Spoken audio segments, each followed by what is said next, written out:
ሰላም እንዴት ናችሁ? የኢየሱስ ስም የተባረከ ይሁን። ኢየሱስ ብቻውን ያድናል። እንግዲህ ምንም ማድረግ አይቻልም። ለምን ኢየሱስ ዋሴ ተባለ? አረ በኢየሱስ ክርስቶስ ስም ይቁ ቀጥታ አጋንንት እያስተላለፈ ያለ መልእክት እኮ ነው። እንዲህ ይባላል ወይ? አረ ይሄንን ጉድ ስሙ። ላይክ እያደረጋችሁ ስሙ። ዋሴን አጣቀው ማነው ዋሴ? ኢየሱስ። የትኛው? የናዝሬቱ ኢየሱስ በመስቀል ላይ ስለኔ ኃጢአት ሞቶ እኔን ነፃ ያወጣኝ ዋሴን አጣቀው ማነው ዋሴ? ኢየሱስ። የትኛው? የናዝሬቱ ኢየሱስ በመስቀል ላይ ስለኔ ኃጢአት ሞቶ እኔን ነፃ ያወጣኝ። ክብር ሁሉ ለኢየሱስ ይሁን። ትውልድ እየነቃ ነው። በጣም ብዙ ናቸው። ስሙ። ዋሴን አጣቀው ማነው ዋሴ? ኢየሱስ። የትኛው? የናዝሬቱ ኢየሱስ በመስቀል ላይ ስለኔ ኃጢአት ሞቶ እኔን ነፃ ያወጣኝ። ስለ ሁሉ እግዚአብሔር ይመስገን። ስሙ ብቻ። ዋሴን አጣቀው ማነው ዋሴ? ኢየሱስ። የትኛው? የናዝሬቱ ኢየሱስ በመስቀል ላይ ስለኔ ኃጢአት ሞቶ እኔን ነፃ ያወጣኝ። የጴንጤን መዝሙር የጴንጤን ስብከት መንካት እንደ ኃጢአት የሚቆጥሩ ሰዎች እንዴት ተናዶ እንደሚያወሩ ታያላችሁ። ብቻ ስሙ።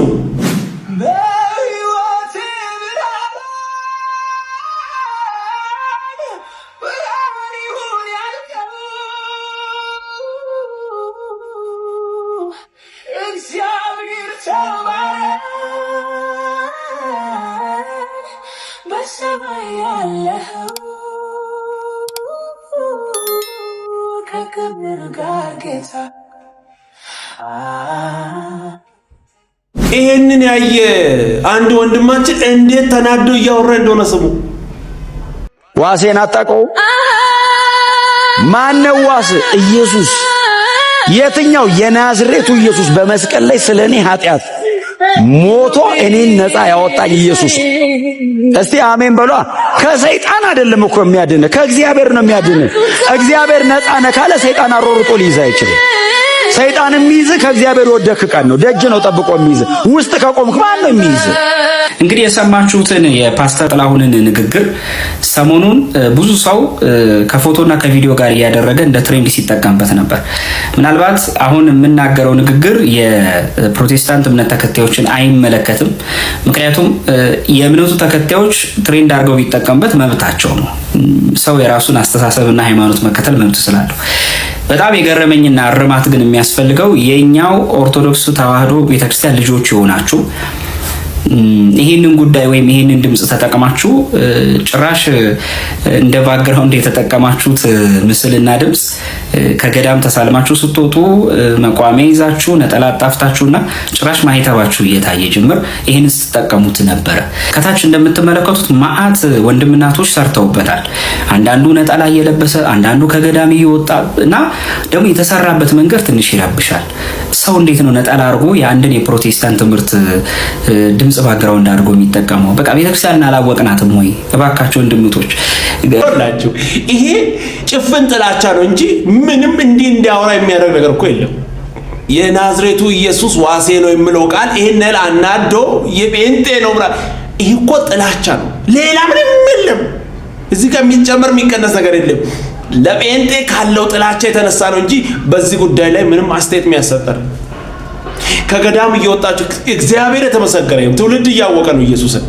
አንተና እንዳንተ ያሉ ሰዎች ኢየሱስን ትውልድ እንዲያውቅ አትፈልጉም፣ ራሽ አትፈልጉም። እናንተ ከኢየሱስ በፊት ብዙዎቹን እንዲያውቁ ነው የምትፈልጉት። ከሁሉ በፊት ግን ኢየሱስ። ግን ይሄንን በጥላቻ የተቀላቀለ መርዝ የሆነ ንግግር ብቻ ስሙ። ገዳም መሳለም መልካም ነው። ጸበል መጠጣቱ መልካም ነው። አብያተ ክርስቲያናትን መዞሩ መልካም ነው። ንግስ ማንገሱ መልካም ነው። ግን ይሄ ሁሉ ህያው የሚሆነው የእግዚአብሔርን ቃል ስናውቅ ነው። የምንከተላትን ተዋሕዶ ቤተክርስቲያን እንወቃት እባካችሁ። በኦርቶዶክሳዊት ቅድስት ቤተክርስቲያን ውስጥ ስንኖር ሁልጊዜ መርሳት የሌለብን ነገር የኛ ቅድስት ቤተክርስቲያን ምንም የጎደላት ነገር የለም። ከሌሎች ተቋማት ወይም የእምነት ቅርጽ ካላቸው አካላት ምንም አይነት ዶግማም ቀኖናም ትውፊትም አትዋስም፣ ልትዋስም አትችልም። ቅድስት ቤተክርስቲያናችን ከሌላ ተቋም የምትፈልገው ምንም ነገር የላት። ምክንያቱም ምልዕት ቅድስት ኩላዊት የሆነች ቤተክርስቲያን ስላለችን የቀረላት የጎደለባት ቤተክርስቲያን አይደለም ያዝ ነው። ፍጽምትና ልዕልት የሆነች ቤተክርስቲያን ያለችን። አንዱ እኮ ቤተክርስቲያንን ፍጽምት ካረጋት መካከል አንዱ አስተምህሮዋ ነው። ትምህርቷ ማለትም መሰረተ ሃይማኖቷ፣ ዶግማ፣ ቀኖና፣ ትውፊቷ ምንም ያልጎደለበት ምንም አይነት ነገር ከሌላ ተቋም የምትዋስ አይደለችም። ምናልባት ሌሎች ተቋማት ከኛ ያለ ፈቃድ የሚወስዷቸው ብዙ ነገሮች አሉ። ልክ እንደ ዘረፋ በግልጽ እየዘረፉ ነው ያተክርሰተ ሊጠቀሙ ይችላሉ። እንደዚህ ነው ሃይማኖተኛ ስትሆን ህዝቡ ኢየሱስን እንዲያውቅ ሳይሆን ቅድሚያ የሚሰጠው ለሃይማኖት ነው። ሃይማኖተኛ ሰዎች ቅድሚያ የሚሰጡት ለእግዚአብሔር ለመጽሐፍ ቅዱስ ሳይሆን ለራሳቸው ሃይማኖቴ ብሎ ለያዙት ነገር ነው። በሃይማኖቴ ከመጣ እግዚአብሔርን ራሱ አላውቅም ነው። በዚህ ደረጃ ነው ጠልቆ የሚሄድ። የተሰቀለውን ኢየሱስን የናዝሬቱን እሱን ጠርቶ የጴንጤ ነው እሱን ለምን ትሰማላችሁ? አንተ አልሰበክማ ማንን ይስሙ? 56 ተረት እያወራ ማንን ይስሙሽ? ይሄ ትውልድ ኢየሱስን ቢሰማ ምን ችግር አለ? ህይወት እሱ ነው። እንደዚህ በሃይማኖት ስም የተሸፈነ የጥላቻ ንግግር ለመናገር ትመጣለህ? መጀመሪያ ኢየሱስን አታስተምርም? መጽሐፍ የምናገረውን አታወራ? እኛን እንትኖር ምናምን ኩረጃ ምን ይኮረጃል? መጽሐፍ የምናገረውን ተናገር። ተረት ይኮረጃል እንዴ ካንተ? ኧረ በኢየሱስ ስም የጥላቻ ጥግ ትችት ለኮ የሚያስገባ ነገር እኮ አይደለም። ውስጡ ላይ ያለ ይሄ እምቅ ጥላቻ ኢየሱስ ብቻውን ያድናል። ትውልድ እየነቃ ነው። ምንም ማድረግ አይቻልም።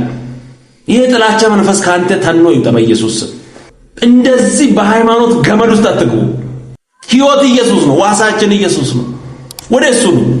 እንደዚህ ታስራችሁ አትቀመጡ። እንደዚህ እንድትቀመጡ ነው የሚፈልጉት ሌሎች። ብቻውን ያድናል ኢየሱስ። ምንም ማድረግ አይቻልም። ሰው አይደለም። ሙሴ ኢትዮጵያዊ ነው ብሏል። እሱን ያስተማረውም ሰው የኢትዮጵያዊ ነው ብሏል። ሁሉም ኢትዮጵያዊ ነው።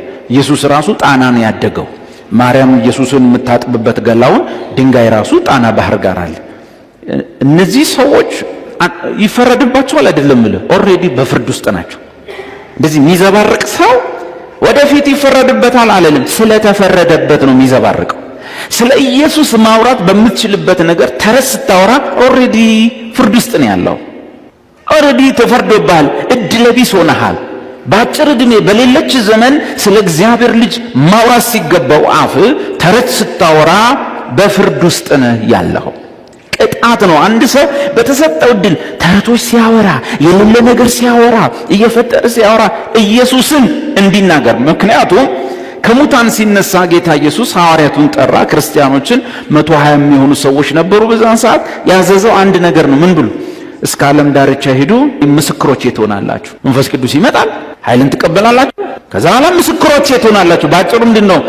ከዚህ በኋላ በዘመናችሁ ሁሉ ስለማን ታወራላችሁ? ስለኔ። ስለዚህ አንድ ሰው እግዚአብሔር ሲባርከው ዘመኑን ሙሉ ስለ ክርስቶስ ያወራል። እግዚአብሔር የተጣላው ሰው፣ በፍርድ ውስጥ ያለ ሰው ግን ኢየሱስን ላለመስበክ፣ ኢየሱስን ላለማንሳት፣ ኢየሱስን ላለማውራት በተቻለ መጠን እያደረገ በሌላ መንፈሳዊ በሚመስል ነገር ውስጥ ይቆያል። ፍርድ ነው፣ ጀጅመንት ነው። ወደፊት አይደለም፣ ኦሬዲ ተፈርዶባቸዋል። እድለቢስነት ነው። በሚያልቅ ዕድሜ፣ በሚሮጥ ዕድሜ፣ በሚቸኩል ዓመት ስለ ኢየሱስ ሳያወሩ የባጥ ቆጡን እያወሩ የተረት ማዕት እያወሩ ዘመን መግደል፣ ይሄ የጀጅመንት ምልክት ነው። እግዚአብሔር እድለቢስ አድርጓቸው ቅጣት ውስጥ ናቸው፣ ፍርድ ውስጥ ናቸው። ከዚህ ጉድ ክርስቶስ ያወጣል። ኑ ወደ ኢየሱስ። ስለሱ ማውራት እየቻለን ስለ ተረት እያወራን ምን ጊዜያችን ያልቃል? ስለሱ እንመስክር። ኢየሱስ ብቻውን ያድናል። ምንም ማድረግ አይቻልም። ክብር ለኢየሱስ ይሁን። ሰው አይደለም። ኢየሱስ የተወለደ ነው? እሱ የተወለደበት አላቤት ነው። በቅድስት ሀገር ኢትዮጵያ ነው አልኩ። የተጠመቀው የተወለደው በኢትዮጵያ ነው። ሊፈርድ የሚመጣው በኢትዮጵያ ነው። ወንድሜ እስከ መጨረሻው ነው የሚነግረው። እስኪ ማርያም እኮ በቃ ኖ ኖ ኖ ኖ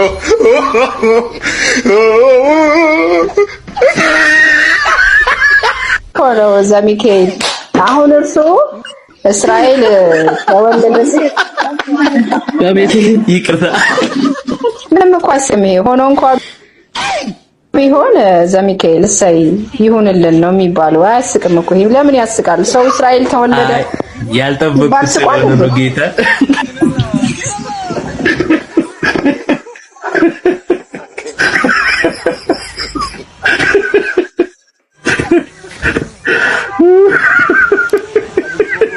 የሰማሁት ኢትዮጵያ ተወለዳላችሁ?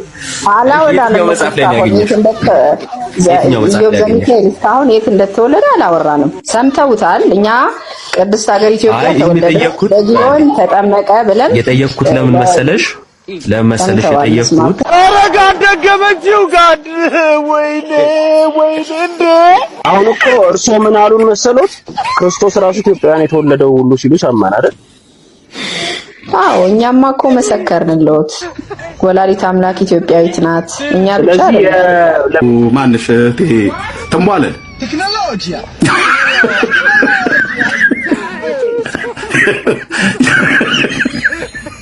አቤቱ ክብር ሁሉ ለኢየሱስ ይሁን። ኢየሱስ ኢትዮጵያ ነው የተወለደው። ዋው! የዛሬው ተረት ደግሞ በጣም የሚገርም ነው። ዋው! ኢየሱስ ያድናል። ክብር ለኢየሱስ ይሁን። ከዚህ ተረት አይወጣል። ኑ ወደ ኢየሱስ፣ እሱ ህይወት ነው። እንግዲህ እንደዚህ አይነት ቆንጆ ተረት እየሰማን ነው። እግዚአብሔር የተመሰገነ ይሁን። ብቻውን ያድናል። ኑ ወደ ኢየሱስ። ክርስቶስ ግማሽ እንዲሆንላችሁ ከፈለጋችሁ ሙሉ ነገር ነው እንጂ የምታጡት ክርስቶስ በእናንተ ህይወት ውስጥ ግማሽ ሆኖ ሊኖር አይችልም። ሰዎች በራሳቸው ከታመኑ መስቀሉ፣ ሞቱ፣ ስቃዩ፣ ደሙ፣ ትንሣኤው ምንም አይጠቅማቸውም። ከጌታ ከኢየሱስ ክርስቶስ ጋር ሁለት ሰዎች ግራና ቀኝ ተሰቅለው ነበረ። እነዚህ ሰዎች መካከል አንደኛው በክርስቶስ ኢየሱስ ታምኖ በሞቱ የዘላለም ህይወት ሲያገኝ፣ ሌላኛው ግን በራሱ ታምኖ ሞቱ ምንም አልጠቀመውም። በራሳችሁ ከታመናችሁ ስራን መሰረት ያደረገ ግንኙነት ከእግዚአብሔር ጋር እንዲኖራችሁ እያላባችሁ ጥረት እያደረጋችሁ ከሆነ የክርስቶስ መስቀል የክርስቶስ ሞት ምንም አይጠቅማችሁም። ለምን? ክርስቶስ ከእናንተ ጋር በመዋጮ በአክሲዮን ወይም ግማሽ ሆኖ አይኖርም። ይሄ እኮ በግልጽ ቋንቋ ከኢየሱስ ጋር አዋጥቶ ለመኖር የሚፈልጉ ሰዎች በጣም ያሳዝናል። ኢየሱስ በሰራው ስራ ላይ እንደምንም አድርጎ እሱ ሰርቶ፣ ኧረ በኢየሱስ ስም ከዚህ ጉድ ከዚህ ጨለማ ክርስቶስ ነፃ ያወጣል። ኑ ወደ ኢየሱስ። ብቻውን ያድናል። እንግዲህ ምንም ማድረግ አይቻልም። ሰው አይደለም እንጀዳ ስሙን ጋውንጌና ለመረደ ቦምባርባድ አመ ወንተ ዱፍኩ ወንተኛ ተሙ ትራንስፖርት ወንቱ ሁሉም ብር ቤት ጋር ካናንሞ ቻናሊ ብረዳበት እሺ ነምነኩ መዲበሰዲኩም ለነመ ቀብደዩ ፈያወለ ይሳኒም ፈይነ ኮዶዲ በሸኔ ምንድነው እያየን ያለ ነው? ምንድነው ነገሩ? ሰዎች የሆነን ሰውዬ ዘይት ለመግዛት እየተንገበገቡ ነው ያሉት። በእርግጠኝነት ቤታቸው ውስጥ እኚህ ሰዎች የምግብ ዘይት ራሱ የረባ ራሱ ያለ አይመስለኝም። ነገር ግን አንዲት ብልቃጥ ዘይት በ200 300 400 ለመግዛት ግን ያለውን ግፊያ ግን ተመልከቱ። ይሄ ክርስትና ነው? ይሄ ሌላ ሃይማኖት እኮ ነው። በፍጹም ሌላ ክርስትና ሊባል አይችልም። ሲጀመር አንድ በመጽሐፍ ቅዱስ እናምናለን እናስተምራለን ብለው የሚያምኑ ሰዎች ዘይት ሲቸረችሩ፣ ሌሎቹን ደግሞ እሱን ለመግዛት ሲጋፉ እህሳትሉኝም ተጸልዮበታል። በጣም የተቀባ አኖይንትድ የሆነ ዘይት ነው። ከዛስ ነብዩ ጸልዮበታል። አስቀምጠውና ቤቴ ራሴን ሲያመኝ እንደ ሽቶ ቀባዋለሁ፣ የሆነ ነገር ሲያመኝ ከዛ ፈወሳለሁ ብሎ የሚያምን ክርስቲያን ሪሊ አሁን መንፈስ ቅዱስ በአንተ ብልቃጥ ውስጥ ተቀምጦ አንተ ሲያምን ችስ ስታረግ ሊፈውስ ምንድነው? እኔ ወዴት ነው እየሄድን ያለ ነው? እኔ አረ የእግዚአብሔር ሕዝቦች እባካችሁ ንቁ። አለማወቅ እስከዚህ ድረስ አለማወቅ እንዲህ ስር ሰዶ በጌታ ይሄ እኮ ግልሙትና እኮ ነው። እናንተ አትጸልዩም እንዴ? አትጸልዩም? አምላካችሁ ጌታችሁ ፈዋሽ አይደለም? ጸሎት ሰሚ አይደለም? ምን አለ ብትጸልዩ እንዴ? ዘይት ቤተ ክርስቲያን ውስጥ ዘይት፣ ፎጣ፣ ውሃ፣ ድንች፣ ከሰልም ሊሆን ይችላል። ማንኛውም ነገር ለፈውስ አገልግሎት ከተሸጠ ከዛ ቸርች አምልጡ ወዳጆች፣ አምልጡ። ለፈውስ ፐርፐዝ እነዚህ ቁሳቁሶች ከተሸጡ ከዛ ቸርች ውጡ። ቤተ ክርስቲያን አይደለም። አንዳንድ ጤናማ ቸርቾችን ጀምረዋል። አገልጋዩ መጥቶ መጽሐፍ ቅዱሱን የጣሉን ፎጣ እርኩሰት ነው። እርኩሰት። ገንዘብን ፈልጋችሁ ገንዘብ ለመሰብሰብ ከሆነ ለጉባኤው ተናገሩ። የምንፈልገው ይሄን አክል ገንዘብ ለዚህ ስራ ነው ብላችሁ ጠይቁ። ህዝቡ ሰጪ ነው። ነገር ግን ህዝቡን አታላችሁ ዲሲቭ አድርጋችሁ ገንዘብ ስትዘርፉ ኃጢአት ነው። የእግዚአብሔር ህዝቦች ንቁ። እግዚአብሔር ይመስገን። እኛ ጋር ደግሞ በዚህ ጉዳይ ከዓመት የሚታለሉ ሰዎች አሉ። ባለፈው ዓመት ይሁንሽ ከዛ በፊትም ይሁንሽ እስካሁንም በዘይትና በጨው እስካሁንም ሰዎች እኮ የሆነ ጊዜ ተታለው ነው። አዎ ሰው ነው በቃ ይሁን ሰው እየተነገረ አሁንም በእንደዚህ አይነት በማጭበርበር ውስጥ እጅ መክተት። አረ በጌታ በኢየሱስ ስም ተው። ዘይት ሻጩ ማን ይግዱ እኮ ነው ለሱ። አሁን እኔ ከሱ ጋር ላወራ እየነገደ ነው እሱ እየሰራ። ጋዢዎቹ ግን መች ነው የንን ነገር ነቅታችሁ የምታውቁ? ፈውስ በቃ ወስደ ቤት ውስጥ አረ እግዚአብሔር ውይ በእውነት አረ የትላንትናው ይበቃናል። አረ ያለፈው ይበቃናል። አረ ልብ አደብ ግዙ በጌታ በኢየሱስ ስም። እውነት ነው አምላካችን ፈዋሽ ነው፣ አዳይ ነው። ወደ እሱ ጸልዩ። ያሳፍራል። ክብር ለኢየሱስ ይሁን። ተው እንጂ አረ አደብ እንግዛ። ኢየሱስ ብቻውን ያድናል። ምንም ማድረግ አይቻልም። ሰሙኤልን እግዚአብሔርን ስታገለግሉ ግን ስራ እየሰራችሁ በተገኘ አጋጣሚ ስራ ሳትንቁ እኔ እግዚአብሔር ረድቶኝ ይሄው ሳይቱ የኔ ነው። ማበጠራ ደግሞ የውሃ የእርጥብና የደረቅ መፈልፈያም ጭምር እየገነባው ይገኛለሁ። በሁሉ አቅጣጫ መጽሐፍ ቅዱስ ሲናገር ማደጊ በነገር ሁሉ ይገለጥላልና ማደግ በጸጋ ማደግ፣ በእውቀት ማደግ፣ በኢኮኖሚ ማደግ፣ በስራ ማደግ፣ በኢኮኖሚ ማደግ ባደግን ቁጥር በሰውም በእግዚአብሔርም ፊት ሞገስ እናገኛለን። ምክንያቱም አቅማችን ከፍ ባለ ቁጥር ተሰምነታችን አገልግሎታችንም ይጨምራል።